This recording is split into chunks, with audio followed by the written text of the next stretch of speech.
21년도 해외 주식 거래 대금 1위 키움증권이 미국 주식이 처음이라면 누구나 40달러 드려요. 지금 바로 국내외 통합 MTS 영웅문해스샵을 다운받아 40달러 받아가세요. 해외 주식은 원금 손실 발생 가능하며 그 결과는 투자자에게 귀속되오니 유의하세요.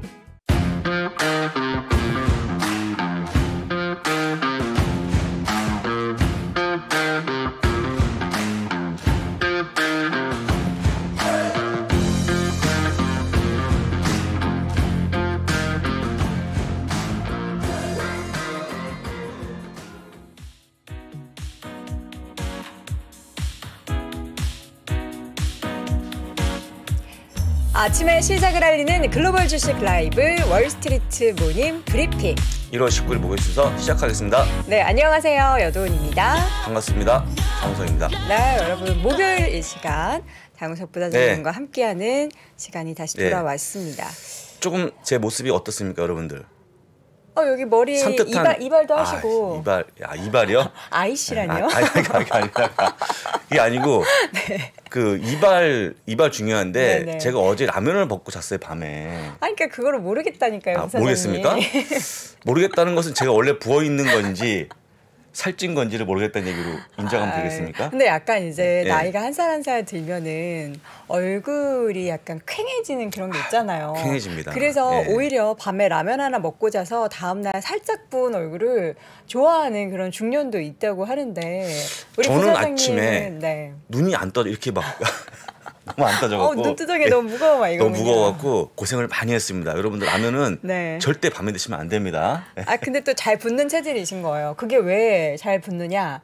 삼투압 현상 이런 게 이제 몸에 작용을 하는데 우리 부사장님, 삼투압이요? 네네 부사장님께서 염분에 대한 그 분해 그리고 그게 막 염분 분해하려면 물이 머금고 있는 신체가 되잖아요. 그러면 염분 분해하려고 그 삼투압 현상이 있어요. 과학실에 배운 거. 결론은 살쪘다 이런 얘기 아닙니까? 아니요. 그럼으로 인해서 이제 붓기가 부종이 예. 생길 수밖에 없는 염분 있는 거 밤에 드시지 마세요. 그러니까 일단 기본적으로 살찐 게 아니고 제가 부은 거거든요. 부은 거기 때문에 38년 동안 부어 계신. 그렇죠.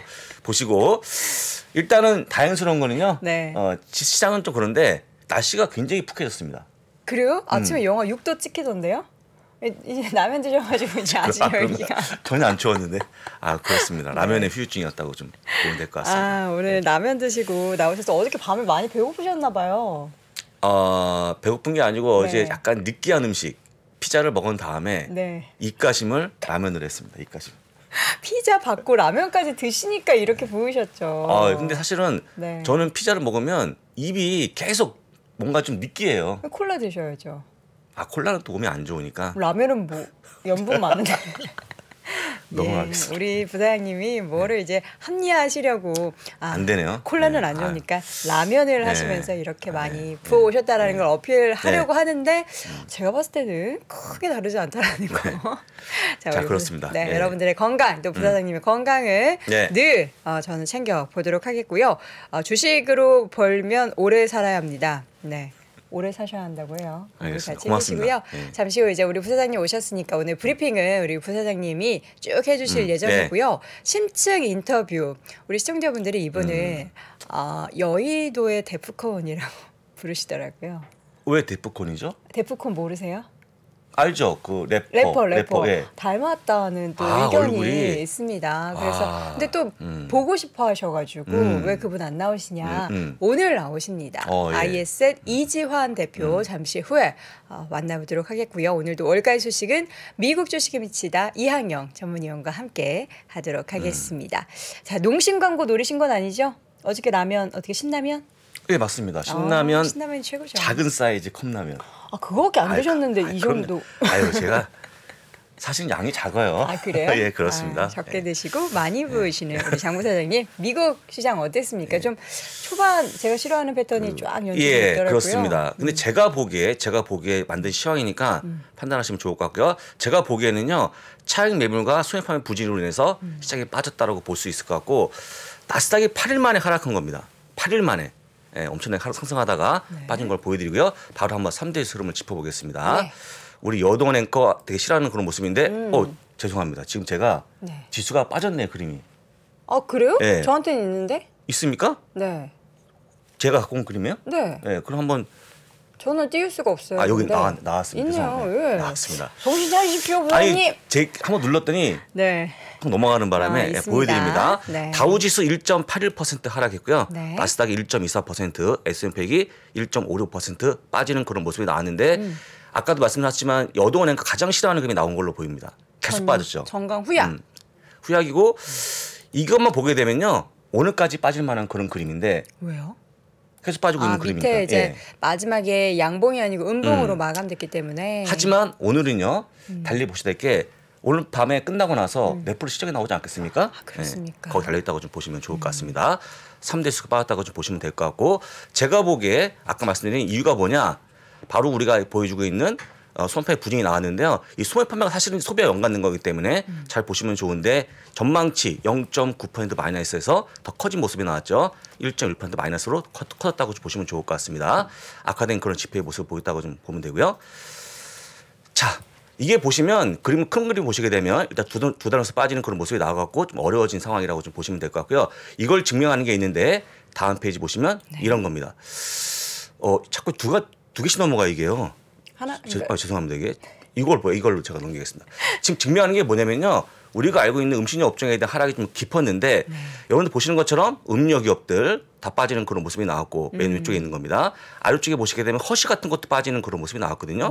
허쉬가 제가 보기에 4.09% 하락은 거의 급락이라고 볼 수 있을 것 같습니다. 네. 원래 이런 모습이 잘 안 나오는 거거든요. 그러니까. 네. 그다음에 옆에 있는 거 크라프트 하인즈 6.3% 급락하는 그런 모습이 나왔는데 여러분도 아시겠지만 케찹을 돈이 있으면 뭐 2개 드시거나 없으면 반 개 드시거나 이럴 수 있겠죠. 있겠지만 경기가 안 좋으면 아예 안 먹습니다.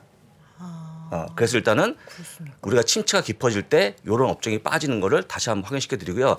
제가 볼 때 만약에 이렇게 지표가 안 좋게 나오면 이런 업종에 대한 약간의 긴장을 가지셔야 됩니다. 라고 보시면서 넘어가도록 하겠습니다. 네. 자, 그다음에 또 한 가지가 뭐냐면요. 어제 마이크로소프트가 10,000명을 감안한 수익이 나왔거든요. 근데 일단 기본적으로 보게 되면 마이크로소프트, 아마존 같은 그런 큰 기업들이 6만 명이 넘어가는 인력을 감축했다라는 표가 나오면서 뭔가 테크 업종에 대한 침체가 깊어지는 게 아닌가 우려가 나왔다고 또 보시면 좋을 것 같습니다. 그러니까 팬데믹 그 사이에 사실 아마존은 정말 많은 사람들을 고용을 했었잖아요. 거의 한 2배 이상 고용했다가 지금 이제 그 후유증이 있는 거죠. 그렇죠. 단기간에 많이 고용한 부분이 결국에는 다시 토해내지는 그런 상황인데 이렇게 나타난다면 뭐 견조하게 이어졌었던 고용 지표마저 좀 꺾일 수 있다라는 그런 생각도 좀 들긴 해요. 이미 꺾여 있는 게 아닌가 싶고 다만 이제 그거에 대한 현상은 한 달, 2달 뒤에 나올 거기 때문에 그래서 좀 보시면 좋을 것 같습니다. 근데 제가 볼 때는요. 인력 감축이 너무 많은 것 같아요. 6만 명이면 너무 어마어마한 숫자거든요. 가늠이 안 돼요. 어느 정도. 마소 같은 경우 4.5% 전체 인력에 엄청 큰 인력을 감축했기 때문에 뭔가 비용은 저금하겠지만 만약에 또 시간이 지나서 인력이 부족하면 어떻게 되겠습니까? 다시 채용하겠죠. 다시 뽑겠죠. 근데 일단은 쉽지 않습니다. 인력 한번 내보내면 일단 잘 보시고 넘어가도록 하겠습니다. 이게 일단은 우리가 보여주는 경기 침체에 대한 부분이 살아난다는 거 보시면 될 것 같고요. 그 다음 페이지 보시면 배부른 모습이 나와주고 있죠. 뭐가 배부른 거예요? 옆에 그림이. 그러니까 뭐가 배부르다? 많이 올라갔다는 거죠. 수익에 배부르다는 거예요? 이거 딱 보면 아셔야 되는데. 일부러 여쭤본 거죠. 다음 페이지 보시게 저희 되면. 역할입니다, 부사장님. 다음 페이지 보시게 되면 나스닥 지수의 모습 볼 건데요. 이런 겁니다. 오늘 빼고요. 10일 중 8일이 올라왔습니다. 나스닥 지수가. 어마하게 올라갔다 보니까 약간 좀 쉬어가는 건 아닌가 싶어서 보여드리는 겁니다. 연초에 미국도 그렇고 뭐 우리나라도 그렇고 유럽도 그렇고 정말 시장에 이게 이러려가인 건가 하는 생각이 들 정도로 엄청 랠리를 펼쳤습니다. 그런데 사실은 유럽과 중국에 비하면 미국은 못 간 겁니다. 덜 간 거죠. 근데 일단 기본적으로 유럽은 에너지 값이 빠지는 거, 그다음에 중국은 코로나 때문에 뭔가 리오프닝 기대감이 커지면서 올라온 건데 제가 볼 때는 이런 흐름이 상반기까지 이어지는 모습이 나오지 않을까 전망할 수 있을 것 같습니다. 그래서 일단 이렇게 보시면 될 것 같고요. 하지만 오늘 나왔던 가장 중요한 게 뭐겠습니까? PPI죠. PPI가 보시게 되면 고점 11.7%에서 6.2%까지 많이 빠지는 그런 모습 보여줘갖고 물가는 정점을 찍은 게 아닌가라고 확신할 수 있는 그런 표라고 좀 보시면 좋을 것 같습니다. 정도 찍었죠. 근데 그러니까 2월 1일 나오는 금리 결정은요 0.25%로 확인하시면 좋을 것 같습니다. 어제 근데 그 세인트 루이스 블러드 총재 그분이 또 50bp 얘기해가지고. 저는 여기 없지 않습니까? 네. 그분이 이제 지는 애고 우리가 사실 이분을 뭐 다시 겁니까? 볼 일이 있겠습니까? 다시는 아니고 뭐 실질적으로 그러니까 만날 일은 없죠. 우리가 이제 그 표결이 없어지니까 네. 이분의 말을 그냥 듣고 흘리면 된다. 저는 그렇게 보기 때문에 혹시 그분이 뭘 얘기도 그냥 네. 가볍게 들으시면 될 것 같아요. 근데 시장에서는 또 하도 이제 그분이 이야기했던 게 뭐 영향력이 적지 않았습니까? 어제 제가 볼 때는 물론 조금 있었습니다만 네. 어제는 이미 소매판매 부진 때문에 장이 빠지고 있었고 이미. 많이 올라온 거에 대한 매물이 나오다 보니까 할 수 없다라고 보시면 될 것 같고 네. 제가 보기에 제임스 블라드의 영향은 한 5% 미만으로 보시면 될 것 같습니다. 알겠습니다. 네. 마지막으로 맵을 보도록 할 텐데요. 와우, 다 빨가네요. 전부 다 빠지는 상황이었습니다. 네. 근데 유독 많이 빠진 게 1번 필수 비제 오른쪽이죠. 해서 여러분들이 보통 이렇게 경기가 안 좋아지면 이런 종목을 매수했는데 오늘 많이 빠진 거 보여드립니다. 그 다음에 혹시 유틸리티 어떻게 보십니까? 제가요? 요돈 앵커, 예, 유틸리티. 잘 보고 있습니다. 그게 아니고 그동안 이제 좋았죠. 이게 사실은 이제 그 네. 약간 전력공사 같은 그런 기업들 있지 않습니까? 근데 이것도 역시 침체가 오게 되면 빠지는 거기 때문에 빠졌고요. 그 다음에 세 번째 경기 침체 가장 피해주. 금융주 아니겠습니까? 해서 똑같이 빠졌기 때문에 더 빠졌죠. 그래서 이런 종목들이 어제 하락 이끌었다고 좀 보시면 될 것 같고 만약에 다시 한번 침체에 대한 가능성이 커지면 이런 종목 하락이 이어질 거니까요. 참고하시면 좋을 것 같습니다. 네, 자 이렇게 해서 맵을 통해서 전반적인 시장의 상황이 어제 좀 하락으로 돌아섰다라는 거를 알려드렸고요. 예. 잠시 후에 이제 심층 인터뷰 통해서 우리가 지금 좀 나오고 있는 시장의 시그널들을 파악해 보도록 하겠습니다. 네. IS셋 이지환 대표와 함께 돌아오겠습니다. 올해는 경기 침체를 맞을 끝나지 않는 코로나19와 우크라이나 전쟁, 최악의 인플레이션이 전 세계를 쉽게 이탈했습니다. 나아질 것 같진 않습니다. 투자에서 가장 어려운 부분은 나의 믿음이 흔들리는 순간이 아닐까요? 다 같이 함께 한다면 충분히 이겨낼 것이라 믿습니다. 여러분들의 한 걸음이 인생을 바꿀 수 있습니다. 정강훈 대표의 2023년 경제 대전망과 최용석 매니저의 대가들의 위기 속 대응 방법까지 한 번에 해결하시기 바랍니다. 네, 월스트리트 모닝 뭐 하는 게 다 걸리는군요, 저는. 월스트리트 모닝 브리핑 예. 함께하고 있는 시간 6시 44분 지나고 있습니다. 왜 이렇게 오늘 부산스러우세요? 그러니까요. 물 먹어도 밤에 걸리고 밤에 나오는 뭘 것도 드시지 걸리고. 마세요. 근데 사실 이제 이게 한 1초면 끝날 줄 알았더니 아니 근데 그리고 드실 때 좀 여유롭게 드세요. 자연스럽게. 그럼 그러면 안 되잖아요. 되죠. 그건 이제 우리 그 예의가 방송을 아니니까? 보시는 분한테 예의가 아니기 때문에 네. 살짝 하려고 했다가 느꼈습니다. 알겠습니다. 너무 귀여우시죠? 네. 우리 장우석 부사장님. 자, 여러분 물 이제 편하게 드실 수 있도록 IS의 이지환 대표 만나보도록 하겠습니다. 어서 오세요, 대표님. 안녕하세요. 반갑습니다. 우리 반갑습니다. 대표님이 별명이 혹시 생긴 거 알고 계십니까? 어떤 별명인가요? 그 데프콘이라는 래퍼 아세요? 알죠. 그분을 닮았다. 그래서 여의도의 데프콘이다. 또 말씀을 되게 빠르게 하시잖아요. 해서, 네. 그래서 이제 별명이 생긴 것 같아요. 사실 그 다른 방송에서도 그런 얘기가 많이 나왔었는데. 아, 그래요? 그분에게 이제 민폐가 될까 싶어서. 그렇지 않을 것 제가 같은데요. 네. 혹시 알겠습니다. 그런 별명을 또 들은 데가 있습니까? 그러니까 딴 데서 들었다고 지금 방금 네, 다른 방송에서도 그런 표현을 좀 들어서. 아, 모두 왜 그러세요, 부사장님? 아니 잠깐만요. 물 드시는 너무 멀티가 안 되시는군요. 물 입으로 먹다가 뭔가를 하면 귀에 안 들리시는 안 거예요. 들리죠, 먹는데. 하나만 해야죠. 두 가지를 같이 합니까? 제가 드리도록 하겠습니다. 자, 가만히 있겠습니다. 오늘 우리 이지환 대표님 살짝 템포를 좀 늦추셔도 돼요. 저희 시간 네. 여유롭게 드릴 테니까요. 네. 오늘은 어떤 이야기를 좀 준비하셨나요? 어제 이제 PPI 지표 발표가 나와서 네. 일단 네. 1월달 CPI, PPI 지표를 좀 묶어서 연준의 이제 스탠스를 조금 분석을 좀 해봐야 될 것 같고요. 그 다음에 그럼 이제 이런 상황에서 과연 이제 우리가 증시에 1월달에 기대할 부분. 에 대해서 좀 말씀을 드리려고 하는데 지금은 이제 1월달이고 연초라서 가급적이면 좀 긍정적인 부분에서 우리가 생각해 볼 부분을 좀 말씀을 좀 드리려고 하고요. 어제 이제 PPI 지표 발표를 보면서 아마 기대하셨던 분들도 꽤 많으셨을 건데 오늘 증시가 급락을 해서 실망을 좀 하셨을 수도 있는데 어제 PPI 그 수치는 생각했던 것보다는 상당히 좋게 나왔습니다. 근데 우리가 지난번 CPI 발표도 마찬가지지만 그 내부를 이제 좀 뜯어보면 상당히 이제 그 연준의 그 고민이 깊어질 수 있는 이제 시기에 왔다라는 게 조금 보여지고요. 그 내부적인 부분을 조금 이제 보면서 말씀을 드리면 먼저 이제 CPI 발표와 그 중간중간 PPI 발표는 어제 나서 제가 그 말로 이렇게 좀 같이 섞어서 말씀을 좀 드리겠습니다. 먼저 그 CPI 지표는 이제 많이 보셨을 건데 그 이제 세부적인 내용을 좀 보면 다 알고 계시겠지만 그 서비스업 관련된 부분은 상당히 이제 지표가 오히려 올랐고요. 네. 반면에 이제 상품이나 특히 이제 에너지 가격이 많이 하락을 했습니다.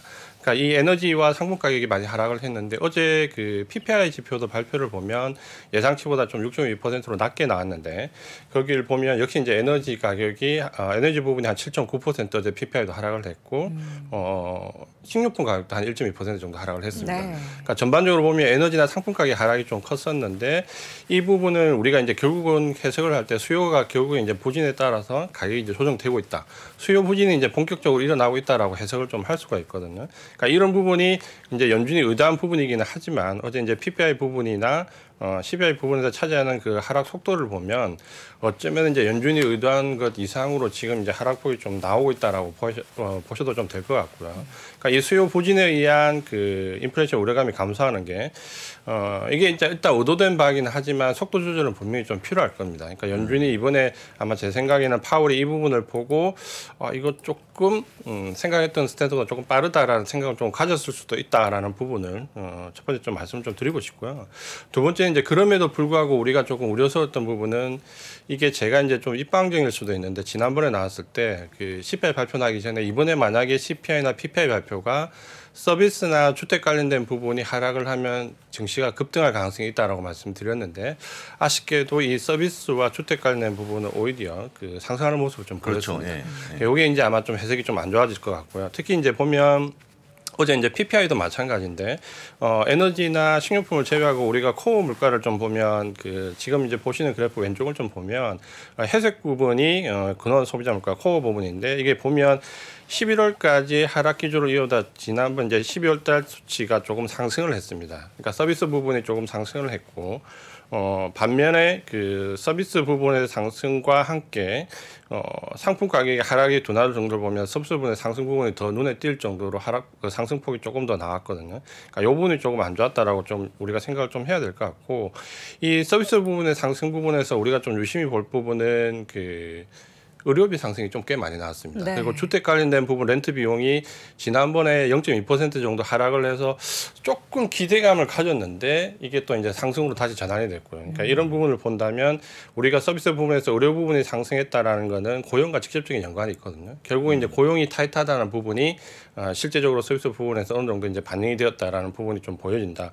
이렇게 본다면 연준이 그 수요 부진에 의해서 인플레이션 압력이 하락되는 부분은 긍정적이지만 서비스 부분에서 특히 고용이 타이트하게 나오면서 올라가는 부분은 여전히 이제 고민을 좀 생각할 수 있는 양쪽의 부분을 경기 침체에 대한 속도 조절과 고용이 타이트한 부분에 나오는 인플레이션 압력을 이제 어떻게 조절할 것이냐라는 부분에서 연준의 이제 고민이 좀 깊어질 시기가 왔다라고 좀 보여지고요. 네. 이제 이런 부분들이 그 지금 현재 스탠스라고 좀 본다면.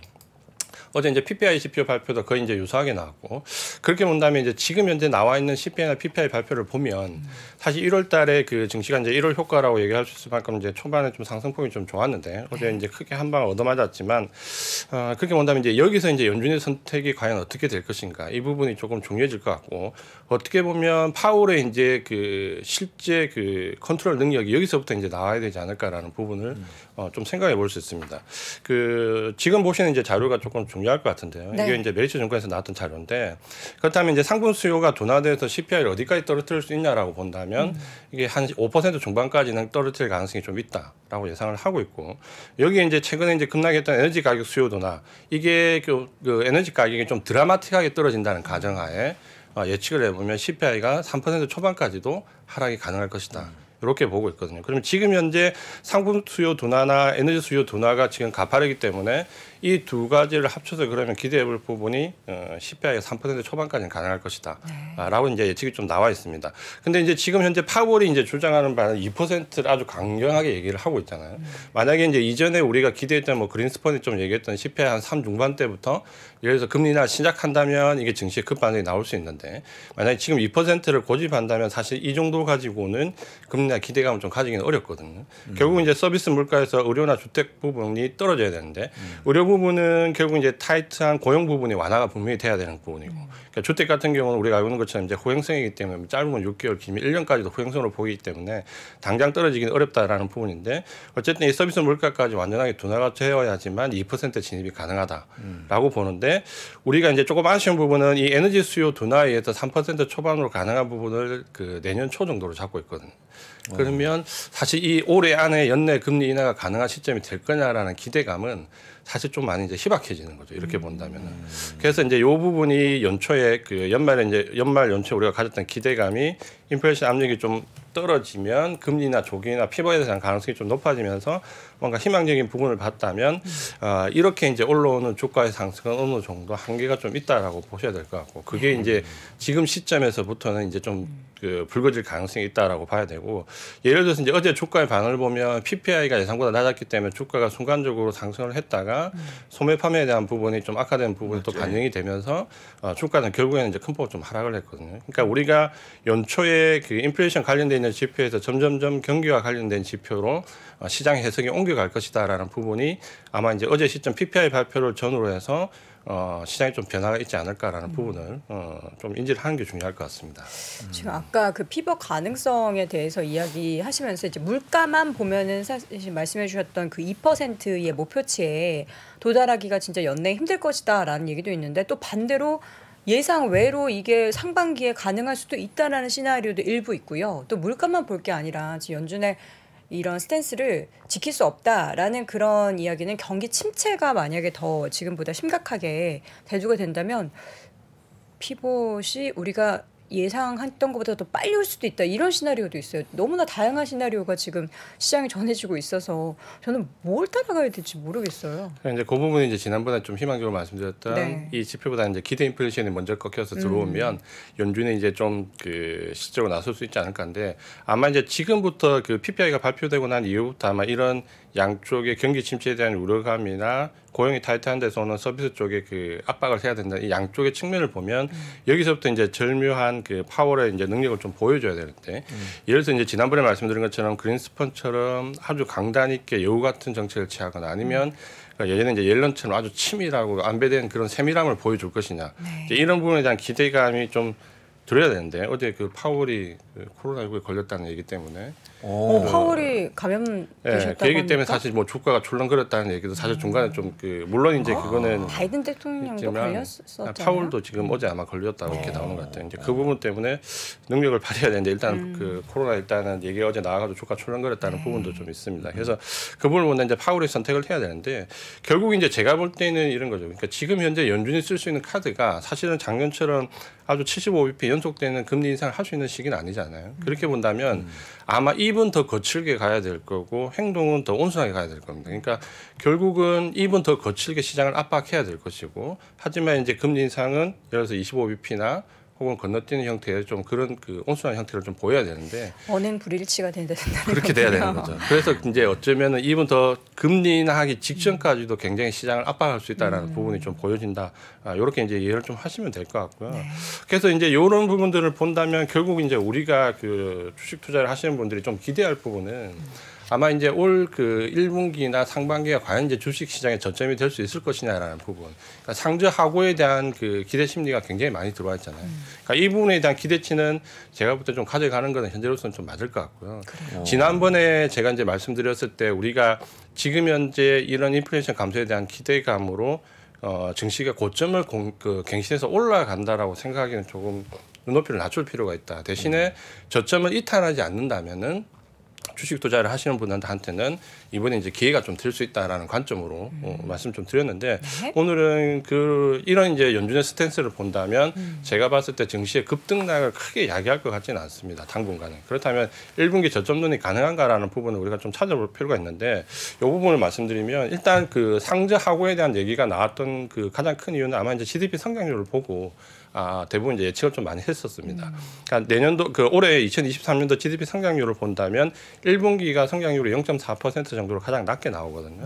그러니까 여기를 일단은 저점으로 놓고 상승하다가 다시 그 3분기, 4분기 정도에서 다시 이중바닥 형태를 찍는 형태의 0.4%대 이후에 이제 GDP가 1%로 넘어가면서 성장을 할 것이다.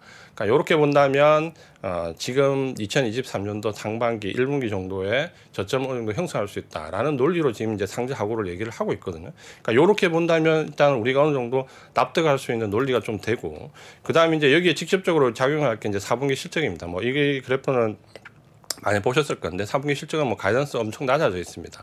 이미 마이너스 3.9% 정도 예상을 하고 있는데, 문제는 이제 1분기 실적 가이던스가 어느 정도 나올 것이냐라는 부분인데, 이번에 그 TSMC 실적 발표를 보면서 조금 이제 우리가 긍정적으로 해석해야 될 부분이 조금은 이제 엿보이는 거거든요. 그러니까 TSMC가 오늘도 시장이 급락하는 가운데 상승을 했는데, 물론 이제 4분기 실적 발표가 상당히 좋게 나왔습니다. 그러니까 그 부분도 있는데 중요하게 이제 받아들였던 부분은 오늘 이제 재고 감소였거든요. 그러니까 재고가 3분기에 피크를 쳤고 4분기에 실적도 좋았지만 재고가 감소하는 게 보였다는 부분이 반영이 됐는데, 결국 제가 볼 때 이제 1분기 실적 가이던스에서 중요한 부분은 재고 감소율이 어느 정도 이제 그 반영이 되느냐. 결국은 실적이 당장 좋아지진 않지만 바닥에 대한 피크가 어느 정도 나왔다라는 부분에서 그 증시가 좀 반응을 할 수 있거든요. 네. 이게 이제 우리가 속칭 얘기하는 저점론인데, 이 저점론은 고점을 높여가지는 않지만 더 이상 낮아지지 않는 데서 시장이 어느 정도 안정성을 찾아가는 데 중요한 역할을 하거든요. 그러니까 1분기에 대한 기대치는 저는 이제 그 정도로 가져가는 게 맞지 않을까라는 부분으로 일단 생각을 계속 하고요.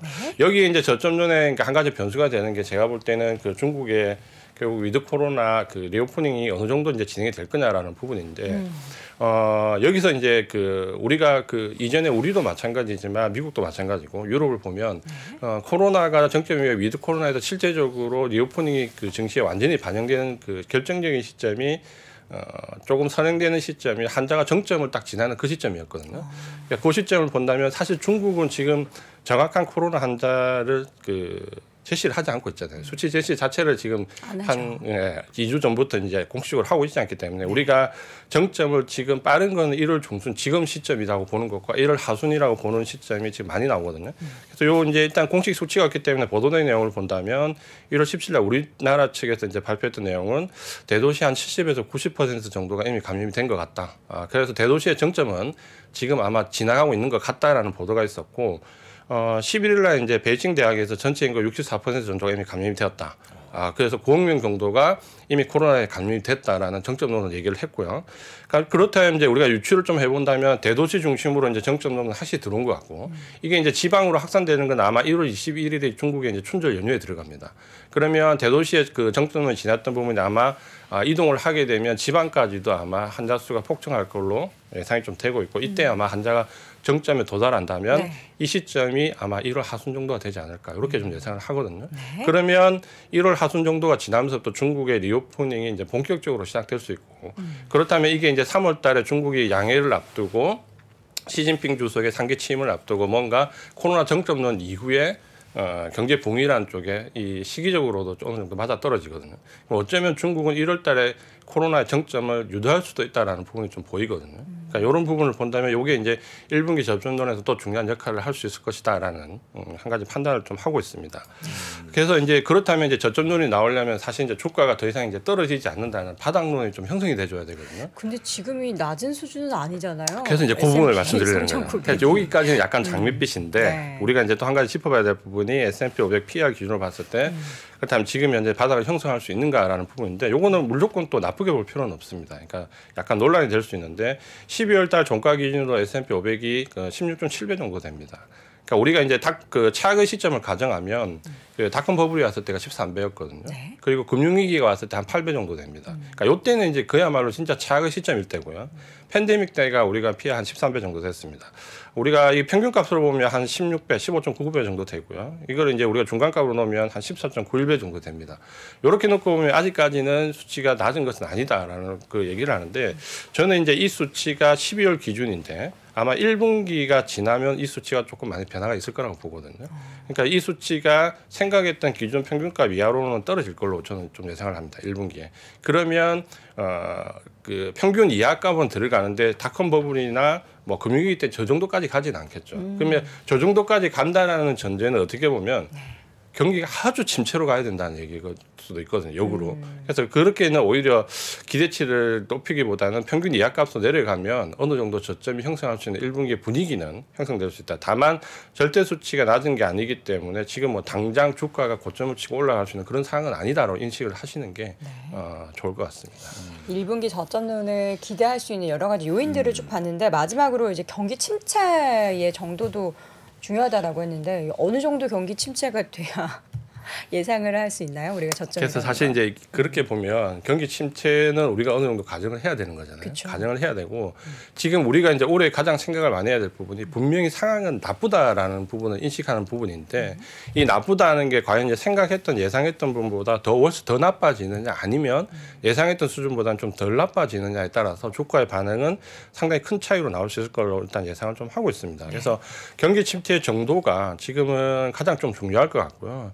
우리가 이제 경기 침체 정도를 평가할 때 보통 뭐 실업률이나 GDP의 역성장을 가지고 얘기를 하는데 그 NBER에서 이제 보통 우리가 기준을 많이 잡거든요. 왜냐하면 NBER 이 산하에 보면 경기 사이클 평가위원회가 있는데 여기서 보통 공식적으로 경기 침체 들어갔다 아니다 여부를 판별을 하거든요. 그래서 NBER 기준을 많이 보는데 여기 이제 NBER 기준 판단으로 보면 보통 이제 우리가 8가지 기준을 많이 잡습니다. 그 조금 이제 글자 함이 좀 작은데 보면 뭐 실질 개인 소득, 뭐 비농업 부문 취업자 수, 실질 소비자 지출, 그다음에 뭐 실질 제조 도소매 판매, 그다음에 가계 조사 뭐 등등 해서 GDP까지 포함을 해서 8가지 항목이 있습니다. 그러니까 이 8가지 항목에서 파란색으로 지금 표시된 구간이 8개 중에서 6개 이상 항목이 역성장했을 때입니다. 그러니까 요 8개 항목 중에서 6개 이상이 역성장했을 때가 보면 IT 닷컴 버블이 나왔을 때나 금융위기 때 혹은 이제 코로나19 때처럼 아주 심각한 경기 침체에 들어갔을 때가 이 8개 항목 중에서 6개가 해당된다라고 우리가 평가를 하거든요.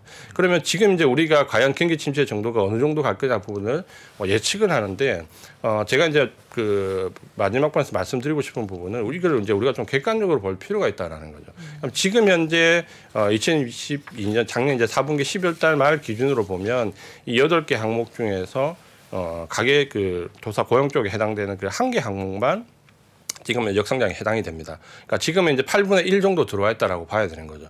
그럼 이 8분의 1 정도 들어와 있는 그 확률이 과연 이제 8분의 6까지 갈 것이냐, 아니면 8분의 3이나 4 정도에서 얕은 그 경기 침체로 마무리될 거냐. 그러니까 요 여부를 우리가 이제 객관적으로 판단을 하고 평가를 하는 게 좀 좋을 것 같고, 지금은 이제 우리가 너무 8분의 6 이상에 대한 그 전망을 많이 하고 있거든요. 그러니까 요거는 오히려 이전에 우리가 2000년도 모델을 제가 지난번에 잠깐 말씀드렸지만 좀 우리가 이제 희망하는 거는 그 뭐 블룸버그 표현에 의하면 스치듯이 지나가는 그런 경기 침체를 기대할 수도 있다라는 그 얘기도 하거든요. 그러니까 그런 부분에 대한 평가를 우리가 좀 객관적으로 하는 게 필요하다라는 부분이고, 아마 이제 그럼 이제 결론 부분에서 말씀드리고 싶은 부분은, 그렇다면 이제 우리 주식들 하시는 분들이 과연 투자의 방향을 어떻게 잡아야 될 것이냐라는 부분에 아마 가장 관심이 많으실 겁니다. 지금 질문에 주식 사요?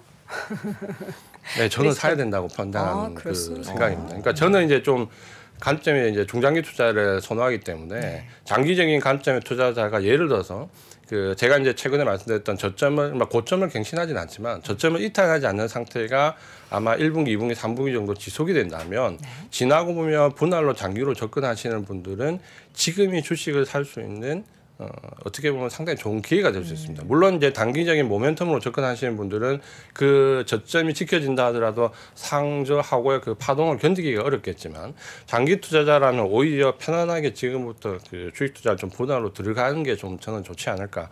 물론 이제 이 장기 투자라는 관점은 적어도 내후년 이상의 주식을 보유할 수 있는 분들이 해당이 좀 되겠죠. 그래서 만약에 이제 단기적인 모멘텀으로 투자하시는 분들은 지금 도표 그래프를 좀 참고하시는 게 좀 좋을 것 같습니다. 요거는 신한투자증권 자료인데 그 201선 지수 이동평균 S&P 기준입니다.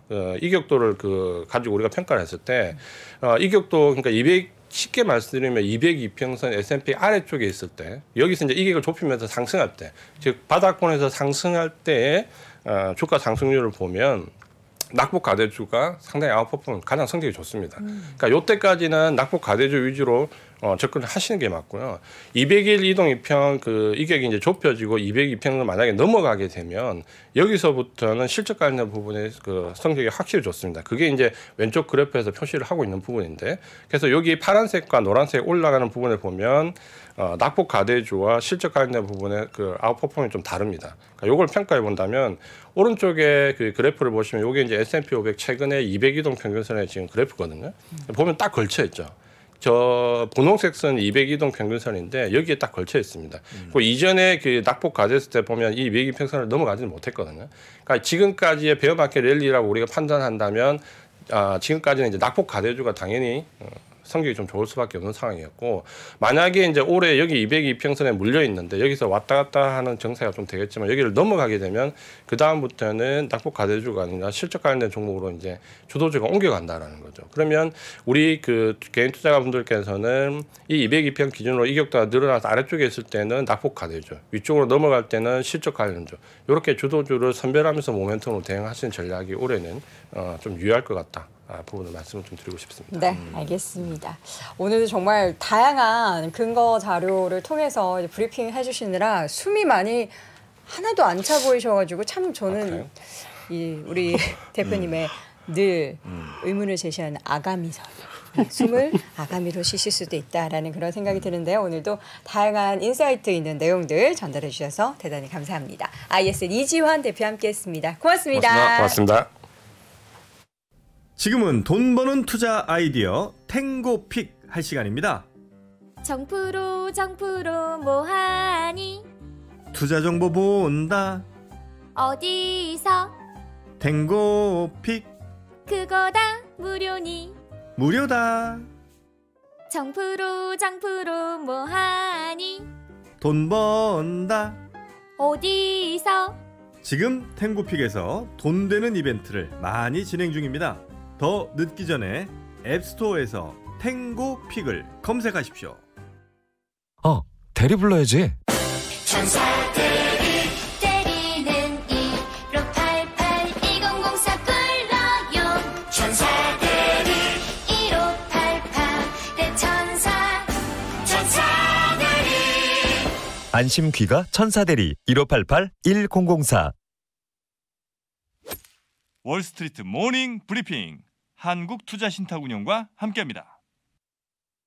네, 월스트리트 모닝 브리핑 함께하고 있는 시각 7시 8분 지나고 있습니다.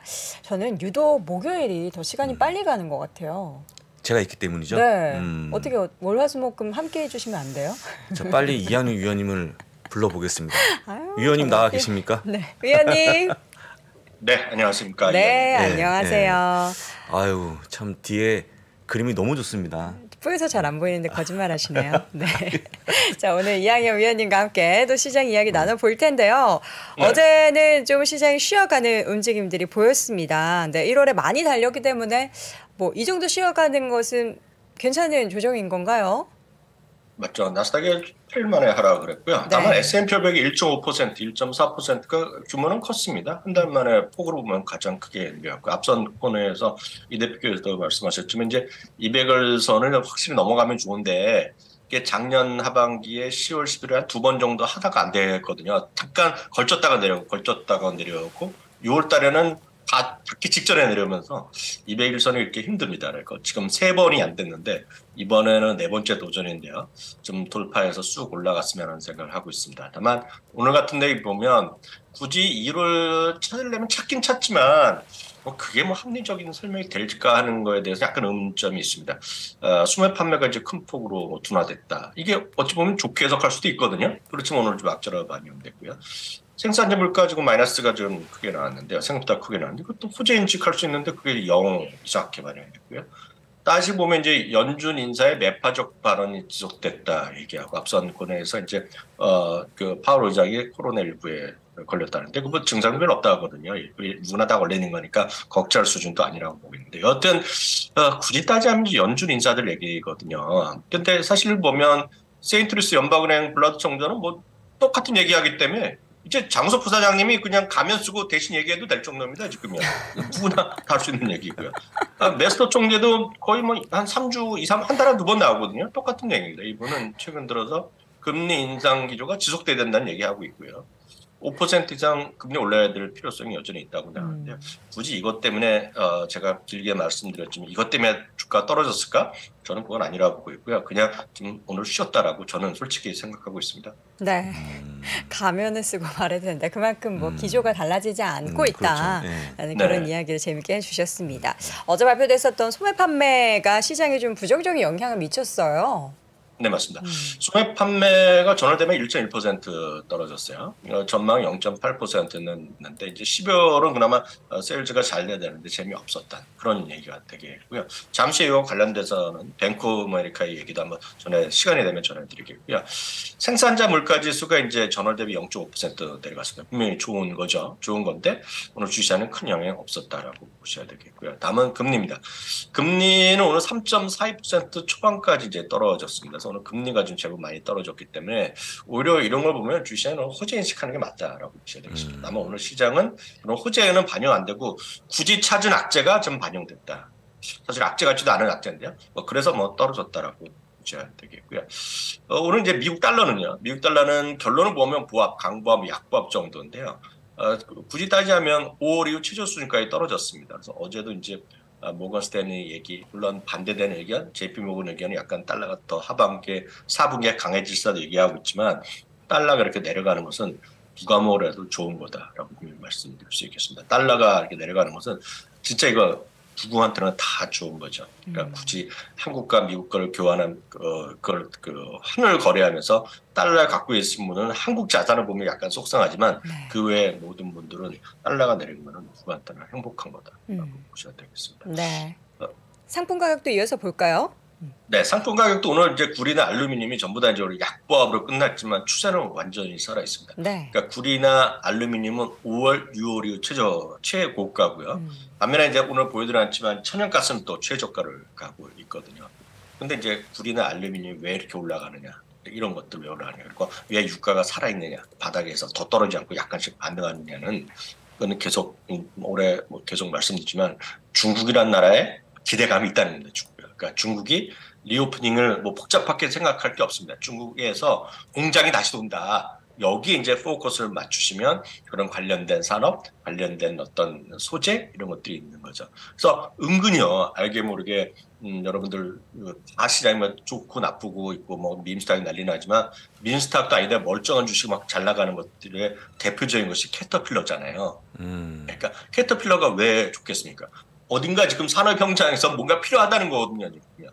마이닝하는 그런 현장이나 그런 영상이나 다큐멘터리를 보면은요 항상 캐터필러 차가 있습니다. 큰 차들이 보이거든요. 이걸 독점적으로 하는 거기 때문에 어떤 그런 것들이 뭔가 좀 연관성을 갖고 여러분들이 큰 흐름을 보셔야 되겠습니다. 그래서 구리 알루미늄이 강한 거 말씀드리겠고요. 이렇게까지 말씀드리면 또 관련 주식을 또 많이 묻거나 찾으시는데 제가 아예 보여드리겠습니다. 구리는 1위 회사가 그냥 서로 말이 많지만 프리포트 맥모란이라고 생각하시면 됩니다. 최근에 계속 올랐네요. 네네네. 그래서 이거 오늘 보여드린 건 주봉을 보여드리고 있는데요. 여하튼 오늘은 이제 조금 내렸지만 추세가 완전히 살아있죠. 프리포트 맥모란이 1위 회사가 되겠고요. 구리를 이제 모아하는 것들이 있어요. 이거는 이제 구리 가격의 선물이 아니라 구리를 마이너들을 모아하는 거가 글로벌 X에서는 카퍼 마이너스 ETF, COPX가 제일 유명한 게 있습니다. 그래서 이것도 있고 딴 것도 있는데 이게 제일 클 겁니다. 제가 알기에는요. 그래서 COPX가 구리 광산 회사가 있다라고 보셔야 되겠고요. 알루미늄 1위 회사가 중국 회사 2위가 호순가로 그리고 3위가 이제 런던 소재인데 리오틴토죠. 리오틴토는 부사장 약간 좀 설명을 해주시면 좋을 것 같습니다. 리오틴토는 잘 아시잖아요. 예, 리오틴토도 역시 구리 회사인데 리오틴토 같은 기업들이 최근에 아까 말씀하셨던 중국 때문에 올라가는 건데요. 잠깐 그 얘기보다 우리 여도은행 혹시 제 코에 라면이 들어있습니까? 지금 저도 사실 잠시 전에는 스팸 냄새가 엄청 나더니 이번에는 그렇죠. 라면 냄새가 엄청 나는데 제가 봤을 때는 이제 밖에서 우리 몬스타엑스 기다리는 친구들이 여기 옆에 있는 편의점에서 아침 먹고 있는 것 같아요. 그래서 지금 저도 자꾸 군침이 너무 돌아가지고 여러분 아침 드시기 바랍니다. 계속해서 리오틴토 같은 기업들이 있긴 한데 사실은 제가 볼 때 우리 서학개미 분들이 별로 관심이 없는 종목 아니겠습니까? 거의 투자 안 하는 종목이기 때문에 탑50 안에 없죠. 그래서 우리가 아무리 상품이 가격이 올라가도 그냥 무시하는 종목들이 가볍게 보면 좋은데 어쨌거나 알루미늄 가장 큰 생산하는 기업이니까요. 잘 보시면 좋을 것 같습니다. 네. 자, 다음은 이제 네. 특징주를 보겠는데 네. 테슬라는 언제 모처럼 좀 하락 반전했어요. 2% 정도 하락해서 오늘 시장 전체적인 분위기랑 같이 맥을 같이 했다라고 보셔야 되겠고요. 네. 오늘 시장에서 가장 크게 올랐다가 크게 내린 것은 항공주입니다. 항공주. 그래서 유나이티드 항공이 어저께 이제 저희 말씀드렸을 때 장 마감의 실적. 실적 좋았는데. 네, 자 오늘 4~5% 올라갔다가 4~5% 하락으로 마감됐습니다. 아마 이거는 그동안 많이 올라간 거. 오늘 전반적인 주식시장의 차익 실현 분위기, 경계 매물의 그런 같은 맥락으로 보셔야 되겠는데요. 유나이티드 항공 이거보다는 이 그림을 한번 그 다음 그림을 오늘 설명드리기 위해서 이걸 좀 보여드리는데요. 다 회복했네요. 네, 이거는 어떤 그림이냐면 항공 그 여객 수죠. 항공 여객 수요. 네. 항공 여객 수인데 이거를 2023년인데 작년과 비교하는 게 뭐가 의미가 있고 재작년 2021년은 꽝 됐기 때문에 의미가 없잖아요. 네. 2020년 팬데믹 첫 해 이거 비교하면 뭐 하겠습니까? 비교는 2019년을 해야죠. 그쵸. 2019년 팬데믹 전인데요. 네. 2019년 대비 2020년부터 해서 쭉 해서 이거를 7일간의 이동 평균을 그린 그림입니다. 그래서 2019년 대비 얼마 정도 했냐는 거거든요. 작년에요. 작년 가을 여름에 5% 정도 위로 올라간 적이 있습니다. 그때는 이제 그 여름 방학 이걸 뭐 그 레이버데이 그 직전 레이버 되게 직전이었던 것 같고요. 작년 11월 12월이니까 이제 크리스마스나 작년 그 땡스기빙 때 같은데요. 그때 잠깐 2019년 대비 5%와 4%를 오버한 적이 있는데요. 이건 지난주 기록인데요. 8%가 오버했습니다. 8%. 네. 이건 어떤 의미냐면 저는 제가 여러 번 말씀드렸다시피 저는 개인적으로 항공주에 대해서 관심이 1도 없는 사람이거든요. 항공주는. 네, 저는 뭐 좋아하진 않습니다. 네. 뭐 다 아실 텐데요. 항공 요금이 안 올라서죠. 네, 저는 그렇게 보고 있고 다 떠나서 그 제가 최소화하는 항공주만 타고 다닌 적이 없어요. 그냥 싼 것만 찾아 다녔죠. 네. 인생은 오늘까지도 마찬가지거든요. 그래서 저는 그런 의미가 저는 그래서 개인적으로 선호도가 없는데 그건 뭐 내리치고 지금 항공 여행에 이 8%까지 갔다는 것은 제가 보기에 여행 수요는 이제 완전히 회복했다고 보셔야 되죠. 예. 우리나라 같은 경우에는 아직은 완전하게 100% 회복은 아닌데 미국 같은 경우에는 워낙에 먼저 리오프닝을 했기 때문에 그렇죠. 이미 코로나 팬데믹 이전 수준을 다 회복을 했고 더 플러스를 기록을 하고 있다는 겁니다. 그러면 여기에서 이제 미국은 리오프닝 관련된 종목하면 뭐 뷰티 쪽 하면 얼타뷰티 빼놓을 수 없잖아요. 네, 얼타뷰티 같은 경우는 오늘 1.1% 올라오면서 사상 최고가를 했습니다. 그래서 소매를 주로 하는 화장품 체인이 되겠는데요. 얼타뷰티요. 뭐 매장도 있고 온라인도 하고 있는데 오늘 사상 최고가를 기록했고요.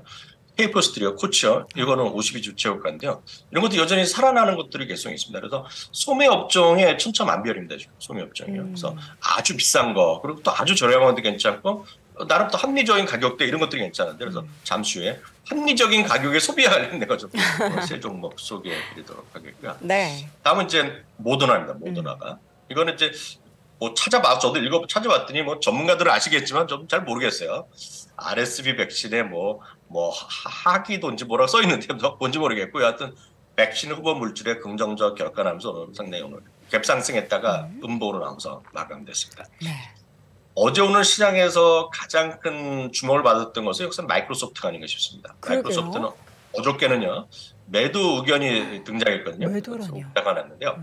매도 의견이 이제 제가 3~4년 만에 전 처음 봤습니다. 지금 모두 마이크로소프트요. 네. 국외나이면서 중립에서 하루 매도로 늘어났거든요. 네. 그래서 이게 이들의 시각은 경기 둔화에 마이크로소프트도 무적이 아니라는 얘기죠. 저는 이 의견에 반대를 하지만 뭐 이들은 이렇게 얘기를 하고 있고요. 어저께는 보합이었고요.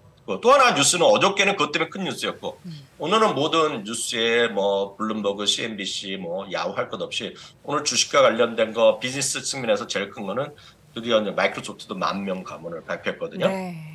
결국 오늘 주가는 뭐 강보합 나가다 결국 막판에 밀리면서요. 1.8%가 오늘 마이크로소프트도 하락했다라고 보셔야 되겠습니다. 네, 앞서 말씀해 주셨던 뱅크 오브 아메리카 발표한 소득층 상관없이 합리적인 소비를 중시하는 그 경향에 대해서 준비를 해 주셨는데 합리적 소비 저도 되게 좋아해요. 저는 사실 뭐 몇 년 전부터인지 기억이 안 나는데 백화점에 가서 정가로 물건을 샀던 게 정말 손에 꼽힐 것 같아요. 항상 가격 비교하고 그렇죠. 아니면 더 싸면 직구하고 이런 게 너무 일상생활화가 돼가지고 커피 마실 때도 커피값 절대 안 내시고 제가 거기다 내고 이런 것도 합리적인 소비의 일환입니까? 제가 오늘 사드리겠습니다. 알겠습니다. 네. 그 커피 그거 뭐 얼마나 제가 볼 때 그렇다는 얘기 하는 겁니다. 알겠습니다. 예. 어떤 내용인가요, 위원님? 제가 할 얘기 까먹었습니다. 지금. 네. 커피 생각하다가.